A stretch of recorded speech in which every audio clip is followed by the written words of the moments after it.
बिस्मिल्लाहिर्रहमानिर्रहीम। अस्सलाम वालेकुम students, this is Riyaz, your chemistry teacher.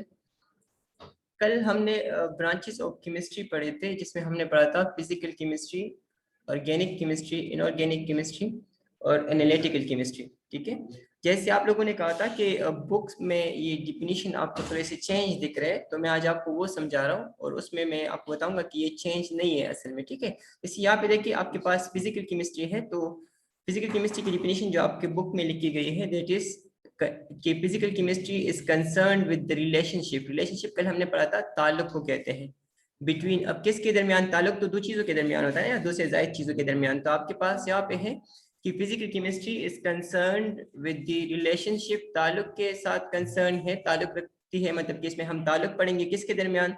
Physical properties. Physical properties मैंने कल बताया था आप लोगों को, फिजिकल प्रॉपर्टीज जिसको हम कहते हैं तिब्बी हुसूसियात। तो जो तिब्बी हुसूसियात आपके पास होते हैं वो होते हैं जिनको हम मैयर कर सकते हैं, ऑब्जर्व कर सकते हैं। ऑब्जर्व और मैयर, ऑब्जर्व मीन कि मुशाहिदा कर सकते हैं अपने फाइव सेंसेस के थ्रू, और उनको हम मैयर कर सकते हैं, उनकी हम पैमाइश कर सकते हैं। मैयरमेंट यानी पैमाइश। ठीक है, तो इनको हम कहते हैं फिजिकल प्रॉपर्टीज। तो आपके पास जो ये फिजिकल केमिस्ट्री है ये कंसर्न है with relationship between physical properties of a substance, के सब्सटेंसेस जो है आपके पास उनके यानी अशिया जो है, चीजें जो है, उनके फिजिकल प्रॉपर्टीज और उनके उनमें जो केमिकल चेंज आते हैं, तो उनके दरमियान ताल्लुक क्या है, इसके साथ अगर इसके साथ ये जब हम पढ़ेंगे तो इसको हम कहेंगे फिजिकल केमिस्ट्री। ठीक है, जैसे कि आप अपनी लाइफ से मिसाल ले सकते हो। जैसे आपने पर्स करे कोई शरबत बनाना होता है, तो आप उसमें क्या करते हो? पानी ऐड करते हो, फिर उसके बाद आप चीनी डालते हो, फिर उसके बाद कोई फ्लेवर आप ऐड करते हो ना, जैसे कि रूह अफ़ज़ा, जामिश्री, मुख्तलिफ किस्म के फ्लेवर्स होते हैं ना।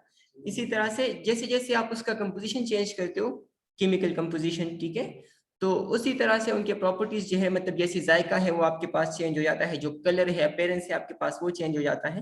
तो दैट मींस कि केमिकल चेंजेस जो है, जो केमिकल कंपोजिशन है आपके पास, वो रिलेटेड है आपके पास किसके साथ? फिजिकल प्रॉपर्टीज के साथ। और फिजिकल केमिस्ट्री में हम यही पढ़ेंगे।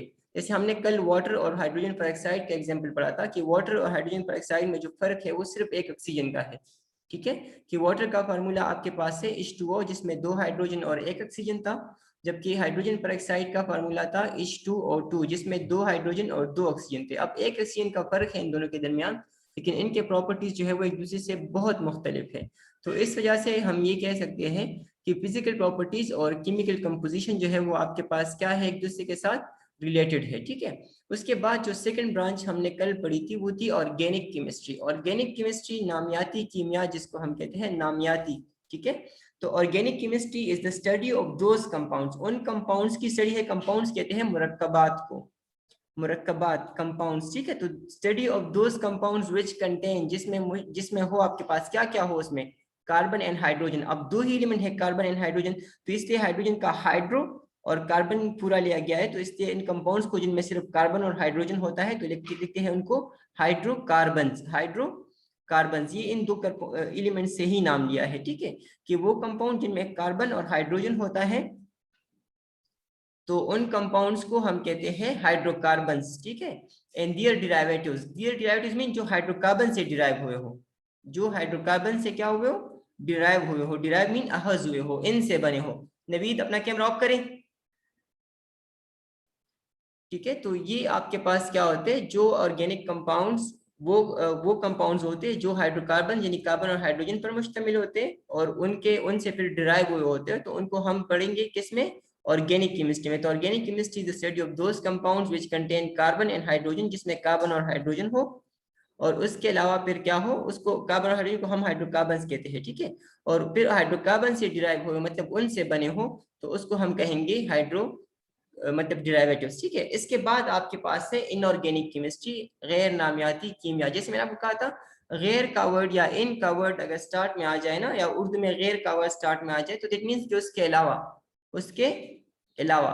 तो अब ऑर्गेनिक केमिस्ट्री में हम हाइड्रोकार्बन्स और डिराइवेटिव्स पढ़ रहे थे, तो इनऑर्गेनिक में हम पढ़ेंगे उनके अलावा। उनके अलावा मींस हाइड्रोकार्बन्स और उनके डिराइवेटिव्स के अलावा, हाइड्रोकार्बन्स और उनके डिराइवेटिव्स के अलावा जितनी भी एलिमेंट्स और कंपाउंड है, जितनी भी, तो उन सबको हम कहेंगे पढ़ेंगे इनऑर्गेनिक केमिस्ट्री में। तो inorganic chemistry deals with the study of all the elements. All the elements mean कि तमाम वो एलिमेंट्स, तमाम वो अनासिर।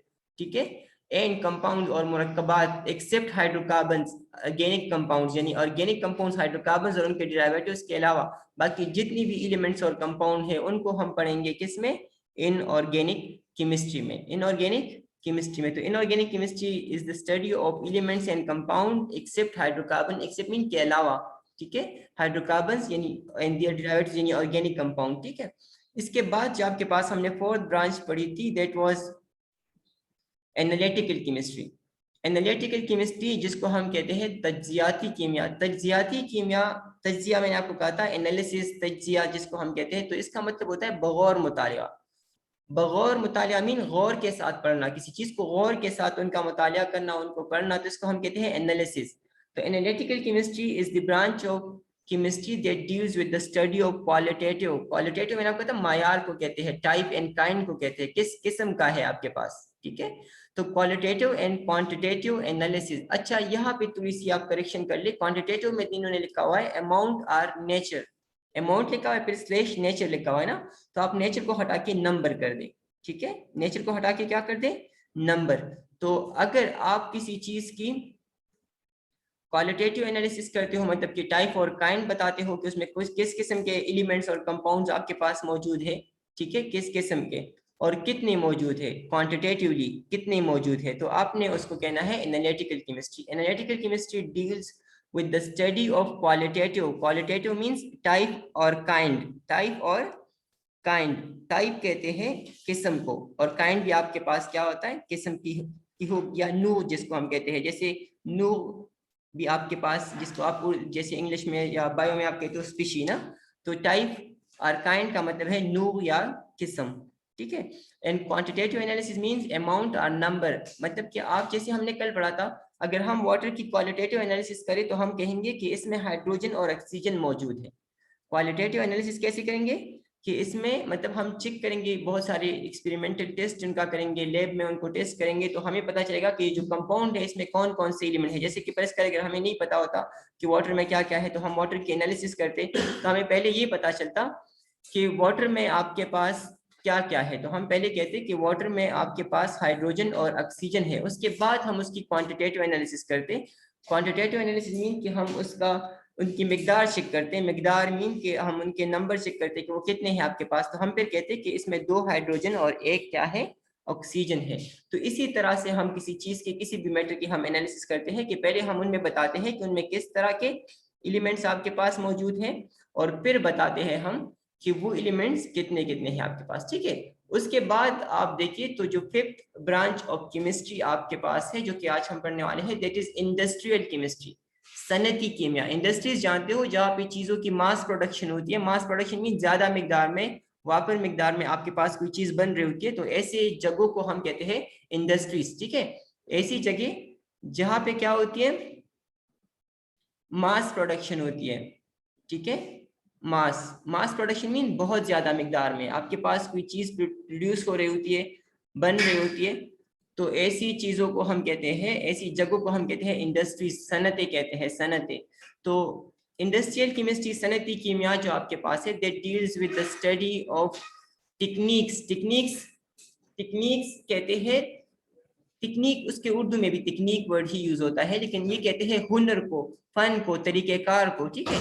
तो deals with the study of techniques, techniques यानी तरीकेकार जो यूज किए जाते हैं, एंड केमिकल प्रोसेसेस और कीमियाई अमल for the preparation of different industrial products. Industrial products जैसे आप लोग जानते हो, कॉस्मेटिक्स के इंडस्ट्रीज है आपके पास, सीमेंट के इंडस्ट्रीज है आपके पास, ग्लास के इंडस्ट्रीज है, फर्टिलाइजर्स इंडस्ट्रीज है। सीमेंट तो आप जानते होंगे, ग्लास शीशे को कहते हैं, फर्टिलाइजर्स कहते हैं खाद को, खाद जो आप खेतों वगैरह में डालते हो ना उनकी जरहीजी बढ़ाने के लिए, तो ये हम फर्टिलाइजर्स उनको कहते हैं, जैसे कि सोना यूरिया है, बहुत सारे और आपके पास अकसाम है इनके, तो वो कहलाते हैं फर्टिलाइजर्स, ठीक है। तो जितनी भी आपके पास इंडस्ट्रीज है, कॉस्मेटिक्स के जो मेकअप वगैरह के सामान प्रोड्यूस कर रहे होते हैं, इस तरह से बहुत सारे और इंडस्ट्रीज है, टेक्सटाइल इंडस्ट्रीज है, लेदर इंडस्ट्रीज है, तो जितनी भी इंडस्ट्रीज आपके पास है, केमिकल इंडस्ट्रीज, फार्मास्यूटिकल जो है, जैसे अदियात के कारखाने होते हैं, फार्मास्यूटिकल इंडस्ट्रीज जिनको हम कहते हैं, तो cement, glass, fertilisers, pharmaceutical industries, cosmetics, जितनी भी आपके पास इंडस्ट्रीज है, उन इंडस्ट्रीज में कौन कौन से टेक्निक यूज हो रहे हैं, कौन कौन से तरीकेकार वो यूज कर रहे हैं, कौन कौन से कीमियाई प्रोसेस, केमिकल प्रोसेस यानी कीमियाई अमल वो यूज कर रहे हैं, तो उनको हम कहेंगे, अगर वो हम स्टडी करेंगे तो उसको हम कहेंगे इंडस्ट्रियल केमिस्ट्री। मीन के बेसिस में हम इंडस्ट्रीज को स्टडी करते हैं कि इंडस्ट्री में जो चीजें बन रही है वो कैसे बन रही है, वो कैसे बन रही है, कौन कौन से केमिकल्स को यूज कर रहे हैं वो। जैसे हर प्रोडक्ट के ऊपर, हर चीज के ऊपर उसका एक केमिकल कंपोजिशन लिखा होता है ना, कि वो किन किन चीजों से मिलकर बना होता है। तो वो कंपोजिशन पढ़ना, फिर वो कंपोजिशन को कैसे आपने मिक्स करना है, कैसे आपने उनको यूज करना है, कैसे आपने उनको मतलब एक प्रोडक्ट की शक्ल बनानी है आपने उससे, तो वो हम पढ़ेंगे इंडस्ट्रियल केमिस्ट्री में। Industrial chemistry means deals with the study of techniques, तरीकेकार के साथ डील करती है, किस तरीकेकार के साथ, और केमिकल प्रोसेस के साथ जो आपके पास कहाँ पे यूज होते हो, इंडस्ट्रीज में, इंडस्ट्रियल प्रोडक्ट्स बनाने में। जो मसनूआत है ना आपके पास कारखानों में जो बन रहे होते हैं मसनूआत, प्रोडक्ट्स मीन मसनूआत, तो वो जैसे सीमेंट इंडस्ट्री है, ग्लास इंडस्ट्रीज है, फर्टिलाइजर्स इंडस्ट्रीज है, तो ये सारे इंडस्ट्रीज जो है जिनमें आपके पास बहुत सारी मसनूआत बन रहे होते हैं, तो वो कैसे बनते हैं, कौन कौन से केमिकल्स यूज होते हैं उनमें, कौन कौन सी टेक्निक को यूज कर रहे होते हैं, कौन कौन से केमिकल प्रोसेसेस यूज कर रहे होते हैं, तो ये सब हम पढ़ेंगे इंडस्ट्रियल केमिस्ट्री में। ठीक है, इसके बाद जो 6th ब्रांच ऑफ केमिस्ट्री है दैट इज न्यूक्लियर केमिस्ट्री। अब देखिए आपको हर ब्रांच का जो मेन कंसेप्ट है ना, जो मेन थीम है, वो आपको उनके नाम से वाज़ेह हो जाता है। जैसे कि यहाँ पे देखिए न्यूक्लियर केमिस्ट्री, न्यूक्लियर मीन कि न्यूक्लियस के साथ लिंक करेगा। अब देखिए nuclear chemistry is concern with the study of nucleus, nucleus के स्टडी के साथ। न्यूक्लियस आप जानते हो central portion of an atom होता है आपके पास, न्यूक्लियस मरकज एक उर्दू में क्या कहते हैं न्यूक्लियस को, मरकजा। तो जो आपके पास सेंट्रल पोर्शन ऑफ एटम होता है न्यूक्लियस, ठीक है, तो उनकी स्टडी अगर हम करें, उनमें जो चेंजेस आ रहे हैं, चेंजेस मीन कि उनमें जो पार्टिकल्स है, ठीक है, वो कम ज्यादा हो रहे हैं, या वो आपके पास। अच्छा, व्हाट इज फार्मास्यूटिकल इंडस्ट्रीज? तो फार्मास्यूटिकल इंडस्ट्रीज आपके पास अद्वियात के कारखाने होते हैं जहाँ पे मेडिसिन बनाए जाते हैं। जैसे फार्मेसी, आपने एक टर्म सुना होगा जो कि ज्यादातर और हॉस्पिटल्स में होता है, फार्मेसी में जाके अपने लिए दवाइयाँ लेके आ जाए, तो फार्मेसी वो दुकान होती है जहाँ पे मेडिसिन मिलते हैं ना। तो इसी तरह से फार्मास्यूटिकल इंडस्ट्रीज वो होते हैं जहाँ पे आपके पास अद्वियात बन रहे होते हैं। अद्वियात मीन मेडिसिन बन रहे होते हैं, ठीक है, तो उनको हम कहते हैं फार्मास्यूटिकल इंडस्ट्रीज। ठीक है, अच्छा उसके बाद आपके पास है, आपके पास इसके बाद है न्यूक्लियर केमिस्ट्री। तो हमने पढ़ा कि nuclear chemistry is concern with the study of nucleus, nucleus के स्टडी के साथ लिंक है, न्यूक्लियस के स्टडी के साथ, मरकजी की स्टडी हम इसमें करेंगे।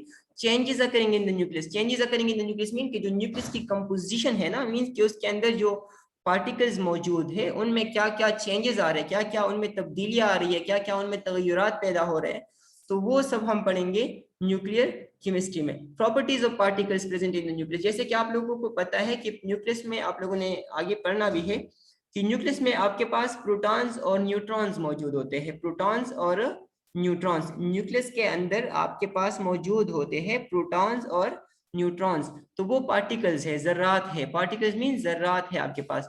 तो उन पार्टिकल्स के कुछ प्रॉपर्टीज है, जैसे कि आप लोगों ने प्रीवियस ग्रेड्स में पढ़ा भी होगा कि प्रोटॉन पे प्लस चार्ज होता है, ठीक है, इस तरह से बहुत सारे और प्रॉपर्टीज के, उसका मास इतना है, उसका आपके पास बहुत सारे और प्रॉपर्टीज आपके पास होती है। इस तरह से वो न्यूट्रॉन के जो है उनके भी प्रॉपर्टीज है कि उस पर कोई चार्ज नहीं होता, उसका मास इतना है, ये सारी प्रॉपर्टीज।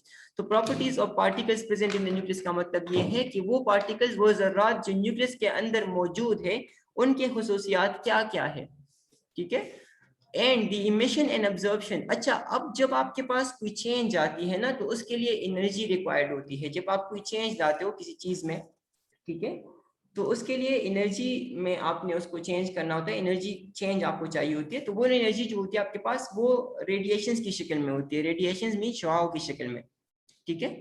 तो आपके पास जो रेडिएशंस है आपके पास, उनकी एमिशन हो रही है, एमिशन इखराज को कहते हैं। इखराज मीन जब आपके पास कोई चीज जैसे हार्ड बॉडी है वो कूल हो रही है, तो वो एमिशन ऑफ रेडिएशंस करती है, ठीक है। इसी तरह से अगर कोई कूल बॉडी है और आप उसको हॉट कर रहे हो, गर्म कर रहे हो उसको, तो वो एब्जॉर्प्शन ऑफ रेडिएशन होगा। मतलब कि वो रेडिएशन, जैसे आपने चाय गर्म करनी होती है तो आप उसको प्रेस करें, जैसे आप लोग, आपने अभी आप आजकल जो आपका मौसम चल रहा है तो उसमें आपने एग्जामिन किया होगा, आपने ऑब्जर्व किया होगा कि जो चीजें धूप में पड़ी रहती है ना वो गर्म हो जाती है, जो धूप में पड़ी रहती है वो क्या हो जाती है, गर्म हो जाती है। क्यों? क्योंकि सन रेज जो होते हैं वो एब्जॉर्ब कर रही होती है और जिससे वो आपके पास क्या हो जाती है, वो गर्म हो जाती है। जिस तरह से आप लोगों को एक एक बात भी पता होगी कि हम गर्मियों में काले कपड़े नहीं पहन रहे होते, क्योंकि वो ऑब्जर्वेंट होते हैं, हीट ज्यादा जज़ब कर रहे होते हैं, रेडिएशन ज्यादा जज़ब कर रहे होते हैं, वो गर्म आपको लग रहे होते हैं ना, गर्मी आपको लग रही होती है। इसी तरह से इमिशन जो है, इमिशन आप जब करते हो, जब आपने किसी चीज को चाव में रखा होता है, आपने धूप में रख दिया, फिर आप उसको चाव में रखते हो, मतलब कि किसी जाके किसी साई में रख देते हो, वहां पे क्या होता है कि वहां पे चूंकि टेम्परेचर कम होता है, तो वहां पे इनसे हीट जो है वो रिलीज होती है, इमिशन होती है। इमिशन मीन रिलीज, ठीक है, रिलीज ऑफ हीट होती है आपके पास। जब हीट रिलीज होती है तो वो कूल हो जाते हैं। तो यहाँ पे आपको कह रहे हैं कि न्यूक्लियर केमिस्ट्री में आप न्यूक्लियस के पढ़ते हो, उसके बाद उस न्यूक्लियस में जो चेंजेस आ रहे हैं उसको आप पढ़ते हो, फिर उनमें जो पार्टिकल्स मौजूद हैं उनके प्रॉपर्टीज आप पढ़ते हो कि वो पार्टिकल्स क्या क्या है, कौन कौन से प्रॉपर्टीज हैं उनके, ठीक है। और उसके बाद जब वो चेंजेस आ रहे होते हैं तो उसमें जो इमिशन या एब्जॉर्प्शन ऑफ रेडिएशन होती है ना, शुआएं जब जज़ब हो रही होती है या इखराज उनका हो रहा होता है, खारिज हो रही होती है, तो वो सब आप पढ़ोगे न्यूक्लियर केमिस्ट्री में, ठीक है, कि न्यूक्लियस से जो शुआएं खारिज या जज़ब हो रही है, ठीक है। इसके बाद आपके पास है बायोकेमिस्ट्री। अब सबको पता है कि बायो कहते हैं लाइफ को, लिविंग थिंग्स को। तो बायोकेमिस्ट्री अगर सिंपल हम इसकी वो कहते हैं ना, वन सेंटेंस मीनिंग करें, तो वो है केमिस्ट्री ऑफ लाइफ या chemical study of life, chemical study of life यानी लिविंग थिंग्स। तो biochemistry means, biochemistry is concern with the study of synthesis. Synthesis mean जो आपके पास तैयारी हो रही होती है, बन रहा होता है, प्रिपरेशन हो रही होती है, मैन्युफैक्चर हो रहा होता है आपके पास कोई चीज, ठीक है। कंपोजिशन, कंपोजिशन मीन जो अज्जाए तरकीबी है जिनसे वो बना होता है। डीकम्पोजिशन में जब वो टूट रहे होते हैं कोई चीज ना, तो उनको हम कहते हैं कि वो आपके पास ब्रेक हो रहा है, ठीक है।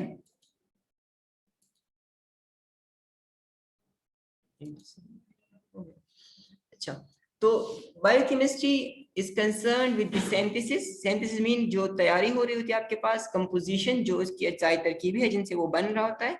डीकम्पोजिशन जब वो टूट रहे होते हैं आपके पास। एंड केमिकल रिएक्शन, जितनी भी केमिकल रिएक्शन आपके पास सब्सटेंसेस कर रहे होते हैं। अब देखिए आपकी बॉडी कुछ खास सब्सटेंसेस से बनी है, जो आप बायो में अभी पढ़ोगे कि बायो में आप पढ़ोगे कि बायो में आपके पास ऐसे कुछ एलिमेंट है जो लिविंग ऑर्गेनिजम्स को बना रहे होते हैं। लिविंग ऑर्गेनिज्म उनसे बने होते हैं जिनको हम बायो एलिमेंट्स कहते हैं, ठीक है। फिर वो बायो एलिमेंट्स कंबाइन होकर बायो मॉलिक्यूल्स बनाते हैं, जो कि आप लोग पढ़ते हो आजकल, आप खाने में भी खा रहे होते हो। जैसे आप नॉर्मली कहते हो कार्बोहाइड्रेट्स है, प्रोटीन्स है, लिपिड्स है, ठीक है, न्यूक्लिक एसिड है, विटामिन है, तो ये सारे बायो मॉलिक्यूल्स होते हैं, ठीक है। तो ये जो बायो मॉलिक्यूल्स है ना, यहाँ पे इनके लिए कलेक्टिव वर्ड यूज किया गया है सब्सटेंसेस। मतलब वो चीजें जो लिविंग ऑर्गेनिजम्स के बॉडीज के अंदर होती है, अगर आप उनकी सिंथेसिस पढ़ते हो, मतलब कि वो कैसे बनते हैं लिविंग ऑर्गेनिजम्स के अंदर। जैसे आप लोगों ने, आप एक प्रोसेस के साथ काफी आशना हो, जैसे जिसको हम कहते हैं फोटोसिंथेसिस। जियाई तालीफ या फोटोसिंथेसिस आपके पास वो प्रोसेस है जिसके जरिए प्लांट्स अपनी फूड जो है वो प्रिपेयर कर रहे होते हैं, फूड प्रिपेयर कर रहे होते हैं। जैसे कि आप कहते हो प्लांट्स कार्बन डाइऑक्साइड लेते हैं, वाटर लेते हैं और उनसे ग्लूकोज बनाते हैं। तो अब देखिए बना रहे हैं ना ग्लूकोज, किससे? कार्बोहाइड्रेट, कार्बन डाइऑक्साइड से और वाटर से। तो ये है सिंथेसिस, ये क्या है? सिंथेसिस। अब कंपोजिशन क्या है? तो ग्लूकोज में आपके पास क्या क्या है? तो कार्बन है, हाइड्रोजन है, ऑक्सीजन है, ठीक है। Carbon, hydrogen, oxygen. कैसे पता चला? तो आप उसका अगर फार्मूला आप लोगों ने कभी पढ़ा हो, C6H12 और 6, C6H12 और 6 आपके पास फार्मूला है ग्लूकोज का। तो C6H12 और 6 में आप देखें तो उसमें कार्बन है, हाइड्रोजन है और ऑक्सीजन है। तो ये कंपोजिशन हुई। ये क्या हुई? कंपोजिशन। डीकम्पोजिशन क्या है? जैसे आप लोगों ने पढ़ा हुआ है कि हमारी बॉडी के अंदर जब हम फूड खाते हैं ना, तो उसकी डिकम्पोजिशन होती है, वो टूट जाते हैं आपके पास, फिर वापस आपके पास फोटोसिंथेसिस का उल्टा हो जाता है। फोटोसिंथेसिस का उल्टा मतलब ये कि जैसे फोटोसिंथेसिस में आपके पास कार्बन डाइऑक्साइड और वाटर कंबाइन होकर ग्लूकोज बना रहे थे, तो आपके बॉडी यानी एनिमल्स की बॉडी और आपकी बॉडी में क्या होता है कि आपके पास वही ग्लूकोज फिर वापस टूट के, वही ग्लूकोज क्या हो जाता है? वापस टूट के आपके पास कार्बन डाइऑक्साइड और वाटर बनाता है। जबकि वहां पे सनलाइट एनर्जी यूज हुई होती है, तो यहाँ पे वो एनर्जी रिलीज हो जाती है जिनसे हम अपनी रोजमर्रा के काम कर रहे होते हैं। जैसे कि आप दौड़ रहे होते हो, आप हंस रहे होते हो, आप रो रहे होते हो, बहुत सारे काम होते हैं आपके, डाइजेशन, पढ़ना, सब कुछ। तो ये सारे काम जो है इनके लिए हमें एनर्जी चाहिए होती है, वो हम फूड से लेते हैं। तो ये डिकम्पोजिशन हुई। केमिकल रिएक्शन जो भी आपके पास डाइजेशन या रिस्पायरेशन के दौरान, मतलब केमिकल डिकम्पोजिशन के दौरान या फोटोसिंथेसिस के दौरान जितनी भी रिएक्शंस हो रहे होते हैं ना, तो वो सारे केमिकल रिएक्शन जिन जो भी हो रहे हैं वो हम बायोकेमिस्ट्री में पढ़ते हैं, ठीक है। Which take place in the living organism. तो आपने पढ़ा कि biochemistry is concern with the study of synthesis mean तैयारी, प्रिपरेशन, कंपोजिशन मीन्स जिनसे वो बने हैं कंपोनेंट्स, ठीक है। डिकम्पोजिशन मीन जब वो टूट रहे होते हैं वापस। एंड केमिकल रिएक्शन जितनी भी ये बनने और टूटने के दरमियान जितनी भी केमिकल रिएक्शंस हो रहे हैं, ठीक है, उन सब्सटेंसेस के, तो वो हम पढ़ेंगे बायोकेमिस्ट्री में। लेकिन शर्त क्या है कि वो सब्सटेंसेस कहाँ पे हो, लिविंग ऑर्गेनिजम्स में। मतलब कि लिविंग ऑर्गेनिज्म में अगर कोई चीज बन रही है, कोई चीज टूट रही है, और वो टूट रही है या बन रही है, तो उनमें कितनी केमिकल रिएक्शंस इन्वॉल्व है। जैसे कोई चीज बनती है या टूटती है तो उनमें केमिकल रिएक्शंस होते हैं आपके पास, ठीक है। तो इसी तरह से केमिस्ट्री में हम ऐसा कहते हैं कि जब भी आपके पास कोई नई चीज बन रही होती है तो उनमें केमिकल रिएक्शंस हो रहे होते हैं, ठीक है। कोई नई चीज बन रही होती है तो उनमें क्या होते हैं, केमिकल रिएक्शन हो रहे होते हैं। तो जब भी आपके पास कोई चीज बन रही है या टूट रही है तो उनमें जितनी भी केमिकल रिएक्शन हो रहे हैं, ठीक है, वो और वो चीजें किन से बनी हुई है वो सारा अगर हम पढ़े। लेकिन शर्त क्या है कि वो लिविंग ऑर्गेनिज्म के अंदर हो, लिविंग ऑर्गेनिज्म मीन जानदारों के अंदर हो, तो उसको हम कहेंगे biochemistry. The next one and the last branch of chemistry आपके पास यहाँ पे आपके बुक में जो इंक्लूड करी गई है, दैट इज एनवायरमेंटल केमिस्ट्री, माहौलियाती कीमिया। माहौलियाती कीमिया जैसे नाम से जाहिर है एनवायरमेंट की स्टडी को कहते हैं। अगर हम हमारे एनवायरनमेंट की स्टडी करें कि हमारा एनवायरनमेंट जो है वो किन केमिकल से बना है, जैसे आप लोगों ने प्रीवियस ग्रेड्स में पढ़ा होगा कि हमारा जो एटमॉस्फेयर है वो नाइट्रोजन, ऑक्सीजन और कार्बन डाइऑक्साइड तीन मेन गैसेज है जिनसे ये बना हुआ है। बाकी गैसेज जो है वो आपके पास थोड़े थोड़े करके है, ठीक है।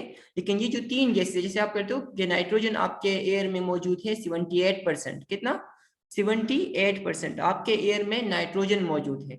21% यानी 21% आपके पास मौजूद है ऑक्सीजन। 78% नाइट्रोजन, 21% आपके पास है ऑक्सीजन, ठीक है। इस तरह से 0.04% आपके पास है कार्बन डाइऑक्साइड। तो ये सब आप एनवायरनमेंट की अगर आप स्टडी करते हो, अपने माहौल की आप स्टडी करते हो, आपके माहौल में क्या क्या होती है, तो आपके एटमॉस्फेयर होता है, ठीक है। आपका जो जमीन है ये होता है आपके पास, जिसको हम सॉइल कहते हैं, ये आपका एनवायरनमेंट है, ठीक है। आपका आपकी जो वाटर है, जो आपके पानी है इर्द गिर्द, जैसे दरियाओं में बह रहा होता है, आपके घरों में जो हैंड पंप्स हैं उनमें आ रहा होता है, जो आपने मशीन लगाए होते हैं उनमें जो आ रहा होता है, ठीक है। तो वो सारा आपके पास पानी। तो हमारे जो एनवायरनमेंट होता है वो तीन बेसिक कंपोनेंट्स पे मुश्तमिल होता है, ठीक है। जो आपके पास है, एक तो लिविंग हमारे एनवायरनमेंट में होते हैं ना, तो वो भी आपके पास है। लेकिन लिविंग के अलावा जो नॉन लिविंग कंपोनेंट्स है वो आपके पास क्या क्या है, तो आपका एटमॉस्फेयर है, आपका अर्थ है, जो सॉइल है ना, solid part of the earth है आपके पास, ठीक है। और वाटर है, जो दरियाओं और समंदरों वगैरह में है आपके पास। तो ये तीन बेसिक कंपोनेंट्स होते हैं आपके एनवायरनमेंट में। और चौथा जो है वो आपके पास होता है लिविंग ऑर्गेनिज्म। जैसे कि आप हो तो आपके इर्द गिर्द बहुत सारे जानदार भी रह रहे होते हैं, तो वो भी आपका एनवायरनमेंट है। तो अगर आप अपने नॉन लिविंग एनवायरनमेंट के जितनी भी केमिकल सब्सटेंसेस उसमें मौजूद है वो आप पढ़ते हो कि वो कितने हैं आपके पास, वो एक दूसरे के साथ कैसे रिएक्ट कर रहे हैं, ठीक है। कौन कौन से प्रोसेस आपके एनवायरनमेंट में हो रहे हैं। जैसे कि आप लोग एक लफ्ज से एक वर्ड आप नॉर्मली यूज करते हो, पोल्यूशन, जिसको हम आलूदगी कहते हैं, पोल्यूशन, ठीक है। तब ये पोल्यूशन कैसे आता है, जब आपके नॉर्मल एनवायरनमेंट में, जब आपका एनवायरनमेंट है उसके नॉर्मल जो कंपोजिशन है, नॉर्मल जो सारी तरकीबी है जिनसे वो बना हुआ है, उनमें आप चेंज लाते हो तो उसको पोल्यूशन कहते हैं, ठीक है। मतलब आपके जो एनवायरनमेंट है उसकी जो नॉर्मल कंपोजिशन है, नॉर्मल मीन कि जो अल्लाह मियां ने पैदा किया हुआ जो बाय नेचर है आपके पास, आप उसमें कोई चेंज लाते हो तो उसको आप कहते हो पोल्यूशन, आलूदगी कहते हो। तो ये एनवायरमेंटल केमिस्ट्री उन्हीं के साथ लिंक करती है कि आपका एनवायरनमेंट जो है वो किन चीजों से बना है, ठीक है। फिर उनमें कौन कौन से प्रोसेस हो रहे हैं, कौन कौन से अमल उनमें हो रहे हैं, ठीक है। और उन अमल, जैसे पोल्यूशन प्रोड्यूस हो रहा है आपके पास, ये एक अमल है, ठीक है। पोल्यूशन प्रोड्यूस हो रहा है आपके पास क्या है, एक अमल है। जैसे आप आग लगाते हो तो उससे आपके पास बहुत सारे गैसेस प्रोड्यूस हो रहे हैं जिनको हम पोल्यूशन कहते हैं। आप गाड़ियां चला रहे हो तो उनका जो एग्जॉस्ट होता है, एग्जॉस्ट जो धुआं होता है ना गाड़ियों का, उसको कहते हैं ऑटो एग्जॉस्ट, ऑटो एग्जॉस्ट, गाड़ियों का जो धुआं होता है, तो वो आपके पास पोल्यूशन है। इस तरह से बहुत सारे, जो आप दरियाओं में कूड़ा करकट उठा के फेंक देते हो, अपनी नदी नालियों में फेंक देते हो, तो ये पोल्यूशन है आपके पास, तो ये चेंज है, ठीक है। तो ये प्रोसेस आप जो कर रहे हो, पोल्यूशन प्रोड्यूस कर रहे हो, तो ये सारे आपके पास हम एनवायरमेंटल केमिस्ट्री में पढ़ेंगे। एनवायरमेंटल केमिस्ट्री में हम पढ़ेंगे कि वो केमिकल सब्सटेंस जो आपके एनवायरमेंट में मौजूद है वो एक दूसरे के साथ कैसे इंटरेक्ट कर रहे हैं, कैसे इंटरेक्ट मीन कि कैसे रिएक्शन कर रहे हैं वो एक दूसरे के साथ, कौन कौन से प्रोसेसेस एनवायरनमेंट में हो रही है, and their impact on us, and their impact on it or us, जो हमारे ऊपर या उसके, अब हमारे एनवायरनमेंट के ऊपर उसके जो असरात है ना, ठीक है। जैसे कि कुछ चीजें हमारे एनवायरनमेंट में कुछ प्रोसेस हो रही है लेकिन उनके हमारे एनवायरनमेंट पे खतरनाक इफेक्ट्स नहीं होते, खतरनाक इफेक्ट्स नहीं हो रहे होते, ठीक है। लेकिन जैसे हमारे परस्पर प्लांट्स है वो फोटोसिंथेसिस कर रहे हैं तो उसमें वो ऑक्सीजन ऐड कर रहे हैं हमारे एनवायरनमेंट में, तो उसके हमारे ऊपर कोई खतरनाक असर नहीं है। लेकिन कुछ ऐसे प्रोसेस हमारे एनवायरनमेंट में हो रहे होते हैं जिनके हमारी बॉडी के ऊपर खतरनाक, या हमारे ऊपर या हमारे एनवायरनमेंट के ऊपर खतरनाक असरात होते हैं। तो उनको हम पोल्यूशंस कहते हैं। तो हम इन्वायरमेंटल केमिस्ट्री में पढ़ेंगे कि जो जो केमिकल सब्सटेंसेस हमारे इन्वायरमेंट में मौजूद है वो एक दूसरे के साथ कैसे इंटरेक्ट कर रहे हैं, कैसे वो रिएक्शन कर रहे हैं, कौन कौन से प्रोसेसेस जो है वो हमारे एनवायरनमेंट में हो रहे हैं, ठीक है, और उन प्रोसेसेस का हमारे एनवायरनमेंट के ऊपर या हमारे ऊपर क्या असर है, ठीक है। तो ये हम पढ़ेंगे एनवायरमेंटल केमिस्ट्री में, मतलब कि जो जो केमिकल सब्सटेंसेस आपके एनवायरनमेंट में मौजूद है उनकी स्टडी, जो जो प्रोसेसेस आपके एनवायरनमेंट में हो रहे हैं उनकी स्टडी, और उन प्रोसेसेस से, मतलब प्रोसेस का मैंने आपको बताया जैसे पोल्यूशन है, आपके पास बहुत सारे और प्रोसेस है, तो उन प्रोसेसेस से हमारी ऊपर यानी लिविंग ऑर्गेनिजम्स के ऊपर या खुद एनवायरनमेंट के ऊपर क्या असर पड़ रहा है, ठीक है। तो वो आपके पास होगा एनवायरमेंटल केमिस्ट्री, ठीक है। इसके बाद आपको एक ये ब्रांचेस पढ़ने के बाद आपको टेस्ट करने के लिए, आपकी नॉलेज टेस्ट करने के लिए कि आपने कुछ सीखा है या नहीं, तो उसके लिए आपके पास ये टेस्ट योर सेल्फ है जो कि आपने अपने आप को चेक करना है इससे। तो आप कह रहे chemist mostly uses which branch of chemistry to determine the amount of impurity in drinking water. पानी में इंप्योरिटी अगर बंदा कोई चेक करना चाह रहे हैं, मतलब कंपोजिशन उसकी चेक करना चाह रहे हैं, क्वांटिटेटिव एनालिसिस करना चाह रहा है, ठीक है, कि अमाउंट कितना इंप्योरिटीज पानी में मौजूद है, तो उसको हम कौन से ब्रांच में पढ़ेंगे। तो आपने जाहिर ही पढ़ा है क्वांटिटी, अमाउंट हमने कहाँ पढ़ा, यहाँ पे सामने देखिए आपके पास, यहाँ पे अमाउंट हमने यहाँ पे पढ़ा, और ये कौन सी केमिस्ट्री है, एनालिटिकल केमिस्ट्री। तो दैट मींस कि जो फर्स्ट है आपके पास, a chemist mostly uses which branch of chemistry, तो हमने कहा analytical chemistry, determine the amount of an impurity in drinking water, कि ड्रिंकिंग वाटर में कितनी इंप्योरिटी मौजूद है, कितने मिकदार में इंप्योरिटी यानी गैर खालिस चीज मौजूद है, गैर खालिस चीजें मौजूद है, तो उसको हम पढ़ेंगे एनालिटिकल केमिस्ट्री में। उसके बाद बी देखिए, तो बी में आपको कह रहे हैं chemist in which branch of chemistry determines the composition of a substance and determine there masses. देखिए वही कंपोजिशन मींस एनालिसिस कर रहे हैं, क्या कर रहे हैं, एनालिसिस, और उनके प्रॉपर्टीज पढ़ रहे हैं, उनके मतलब उनके मासेस डिटरमाइन कर रहे हैं। मासेस मीन कि उनके प्रॉपर्टीज या डिटरमाइन करते हैं। इनको आप दो कह सकते हो, एनालिटिकल केमिस्ट्री में भी आप इसको पढ़ सकते हो, किसमें, एनालिटिकल में, और दूसरा आप उसको फिजिकल केमिस्ट्री में पढ़ सकते हो, क्योंकि अगर आप कंपोजिशन चेंज करते हो तो उसके प्रॉपर्टी पे असर पड़ेगा, and mass is a physical property, mass क्या है, फिजिकल प्रॉपर्टी है। तो यहाँ पे आप यहाँ पे लिख देंगे अपने लिए अपने बुक में कि एनालिटिकल केमिस्ट्री, और फिर स्लैश लिख दोगे, स्लैश जो हम या के लिए लगाते हैं ना, और के लिए, और फिर लिख दोगे फिजिकल केमिस्ट्री। मींस कि यहाँ पे हम दो ब्रांचेस ऑफ केमिस्ट्री यूज कर सकते हैं, एक कि कंपोजिशन बताए तो वो हम एनालिटिकल केमिस्ट्री से करेंगे, और फिर डिटरमाइन देयर मासेस, मतलब कि उनके प्रॉपर्टीज बताए कि मास क्या है, उनका मास मालूम करें, तो ये हम फिजिकल में पढ़ेंगे। तो यहाँ पे आप कह दें कि chemist in which branch of chemistry, तो आपने कहना है एनालिटिकल केमिस्ट्री और स्लैश लगा के फिजिकल केमिस्ट्री, ठीक है। फिर कह रहे chemist develop a medicine to help a patient. अब देखिए मेडिसिन बनाया है लेकिन हेल्प किसकी हेल्प कर रहा है, पेशेंट की, और पेशेंट क्या होते हैं, लिविंग होते हैं, ठीक है। अब कोई मतलब कोई मुर्दा इंसान पड़ा हुआ तो आप उसको पेशेंट तो नहीं कह सकते ना, पर इसका कोई बंदा मरा हुआ है, पड़ा हुआ है, आप तो ये बीमार है, तो मतलब कि आप सही नहीं बता रहे होते हो ना। तो इसी तरह से a chemist develop a medicine to help a patients, कि आपके पास पेशेंट्स है, मतलब मरीज है, और उनकी हेल्प करने के लिए एक केमिस्ट ने एक मेडिसिन बनाया है, मेडिसिन में कि कोई केमिकल बनाया है जो आपके बॉडी में, अब ऐसी कोई केमिकल तो वो नहीं बनाएगा जो आपके बॉडी में काम नहीं कर पाएगा, तो आपके बॉडी में जो केमिकल सब्सटेंस होते हैं, जो रिएक्ट करते हैं, जो इंटरेक्ट करते हैं, जो कंपोजिशन की होती है, जो जैसे वो प्रोसेस कर रहे होते हैं, तो वो आपके पास होता है, हम ये बायोकेमिस्ट्री में पढ़ते हैं। तो यहाँ पे आप कह रहे हैं केमिस्ट डेवलप्स अ मेडिसिन, तो आपने यहाँ पे जैसे पेशेंट देखा तो आपने कहना है कि ये बायोकेमिस्ट्री है, ये क्या है, बायोकेमिस्ट्री। थायराइड प्रॉब्लम, आपके थायराइड यहाँ पे आपके गले के बिल्कुल सामने जो आपका जो ये कार्टिलेज का बना हुआ एक है होता है ना, जिसको आप पश्चिम में गड़गड़ू कहते हो, ठीक है, ट्रेकिया जिसको हम कहते हैं इंग्लिश में। तो ये ट्रेकिया है यहाँ पे सेंटर में आपके गर्दन के बिल्कुल सामने की तरफ, ठीक है।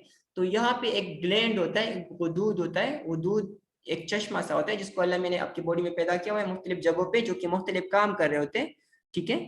जैसे आपका पेंक्रियास है, वो भी आपके पास एक ग्लैंड है, एक वो दूध है, ठीक है।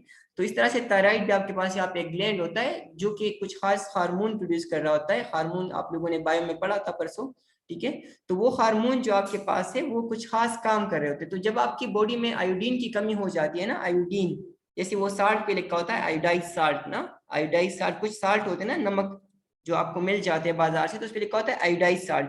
तो अगर आपकी बॉडी में आयोडीन की कमी हो जाती है ना, तो यहाँ पे आपके ये जो थायराइड ग्लैंड है, मतलब आपके गर्दन यानी गले के बिल्कुल सेंटर पे, यहाँ पे आपके पास ये जगह स्वेल हो जाती है, यहाँ पे एक बड़ा सा मास क्रिएट हो जाता है, इसको हम गोइटर कहते हैं।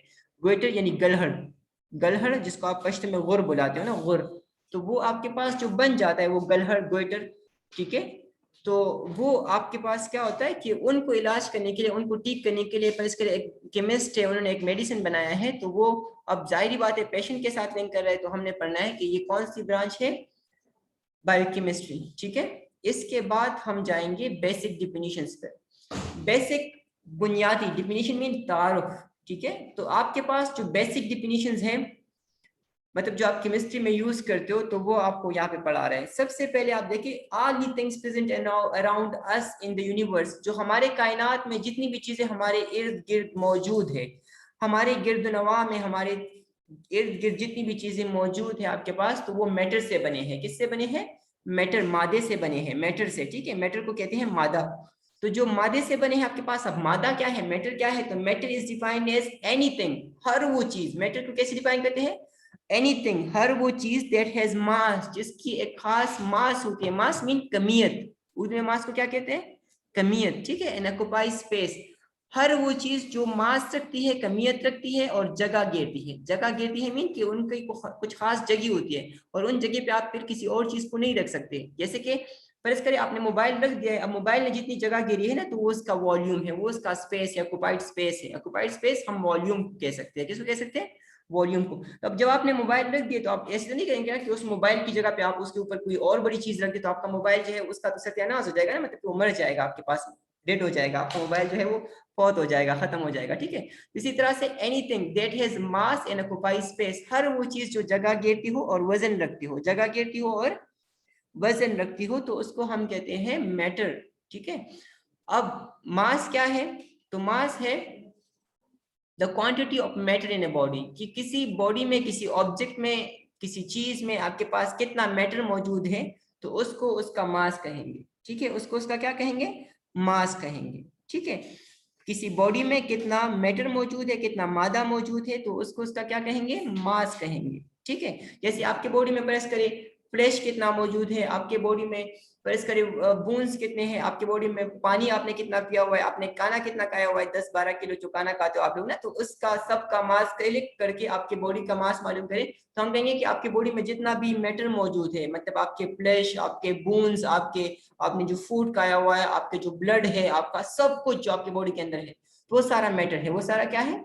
मैटर है, ठीक है। हर चीज ने एक खास जगह घेरी हुई है ना, तो उन सब को अगर हम कलेक्टिवली हम उनका मतलब बता दें कि ये मैटर कितना है, और हम फिर उसको एक, अब जैसे साइंटिस्ट है, फिजिक्स वाले हैं, तो उन्होंने आपके लिए एक तरीका बताया है ना, तरीका सूझा है, जिसको हम बैलेंस कहते हैं, तराजू कहते हैं।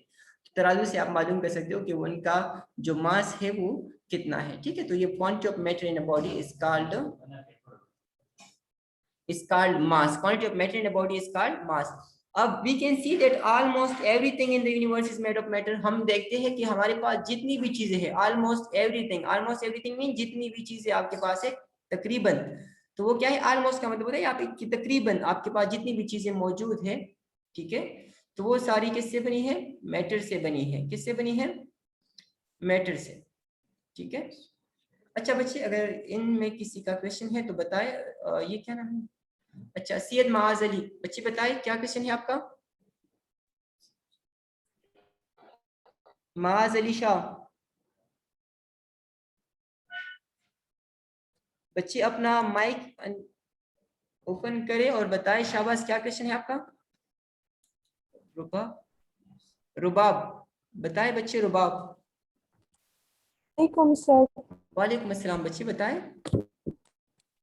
आप जरा एनालिटिकल केमिस्ट्री दोबारा समझाएं। अच्छा, एनालिटिकल केमिस्ट्री हमने पढ़ी बच्चे कि इसको हम कहते हैं तज्जियाती कीमिया। तज्जियाती कहते हैं मतलब कि जिसमें आप कीन स्टडी करते हो। अब मैटर है ना आपके पास, जैसे प्रेस करिए, आपका कोई दोस्त है ना, आप उन पे एक सरसरी सी नजर डालते हो। अब आपसे कोई, जैसे आपका दोस्त है और आपसे कोई पे पूछे कि ये बंदा जो था इसकी आईज का कलर क्या था, या इसके बालों का कलर क्या था, या ये गंजा था या नहीं था, ठीक है, ऐसे कोई क्वेश्चन कर जाता है ना आपसे। अब आपने ये क्वेश्चन किए है आपसे, अगर आपने उनको कीनली स्टडी किया होगा, आपने उनको गौर से देखा होगा, गौर से पढ़ा होगा उनको, तो आपको पता होगा कि उनमें कौन सी चीज का कलर क्या था, मतलब क्या इसका कलर क्या था, ये बहुत सारी चीजें हैं। तो इस तरह से एनालिटिकल केमिस्ट्री में हम मैटर की कीन स्टडी करते हैं, मैटर को कीनली स्टडी करते हैं कि वो मैटर किन एलिमेंट से बना है, ठीक है, और वो एलिमेंट्स कितने हैं उनमें। महानूर, Yes, sir, बच्चे thank बताएं, you. महानूर, महानूर। सर ये न्यूक्लियर केमिस्ट्री जरा अच्छा बच्चे, न्यूक्लियर केमिस्ट्री समझा दें। अच्छा, न्यूक्लियर केमिस्ट्री बच्चे आपके पास है न्यूक्लियस के मुताबिक स्टडी है, न्यूक्लियस के मुताबिक। Nucleus central part of the atom को कहते हैं, central part of the atom मरकज़ा जिसको हम कहते हैं, जिसमें आपके पास प्रोटॉन्स और न्यूट्रॉन्स मौजूद होते हैं ना। तो न्यूक्लियस या न्यूक्लियर केमिस्ट्री आपके पास न्यूक्लियस की स्टडी है कि न्यूक्लियस के अंदर जो पार्टिकल्स मौजूद हैं उनके प्रॉपर्टीज क्या है, ठीक है, उन पार्टिकल्स में क्या क्या चेंजेस आ रहे हैं, और उन चेंजेस के लिए जो एनर्जी चाहिए होती है या उनमें जो एनर्जी रिलीज हो रही होती है तो वो क्या है, मतलब emission and absorption of radiation. Emission and absorption of radiation का मतलब यहाँ पे है कि release and gain of energy, release and gain of energy, ठीक है। तो ये जो आपके पास हो रहा है, अगर हम इनकी स्टडी करें तो उसको हम कहेंगे न्यूक्लियर केमिस्ट्री। मशाल खान, मशाल खान बच्चे बताएं।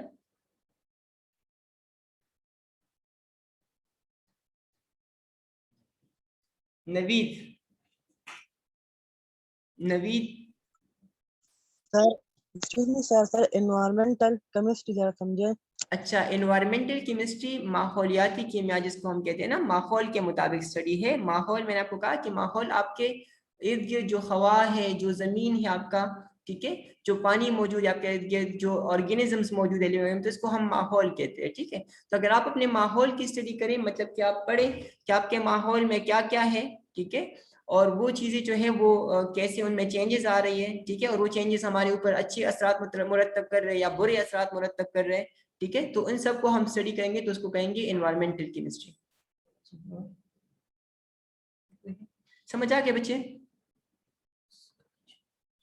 चलिए, अगर और कोई क्वेरीज है आपके तो फिर कल इंशाल्लाह के लेक्चर, कल के लेक्चर में इंशाल्लाह आप बता सकते हो, ठीक है बच्चे। मलगलेरा बताए, मलगलेरा। Excuse me, जी बताए मलगलेरा। सर मलगलेरा अगर हम खुद से ऑक्सीजन बनाना चाहे तो क्या हम बना सकते हैं? हाँ बिल्कुल बना सकते हैं, लेकिन उसके लिए आपको क्लोरोफिल खाना होगा। नहीं बच्चे नहीं बना सकते, ठीक है। हाँ और सर उसके लिए वैसे ही ठीक कह रहा हूँ, है, बच्चे नहीं बना थैंक यू सकते, सर। ठीक है।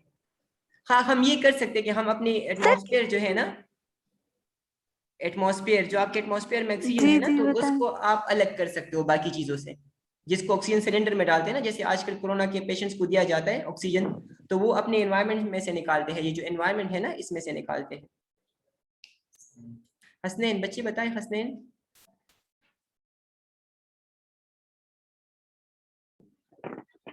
वो बायोकेमिस्ट्री पे जरा समझाएं।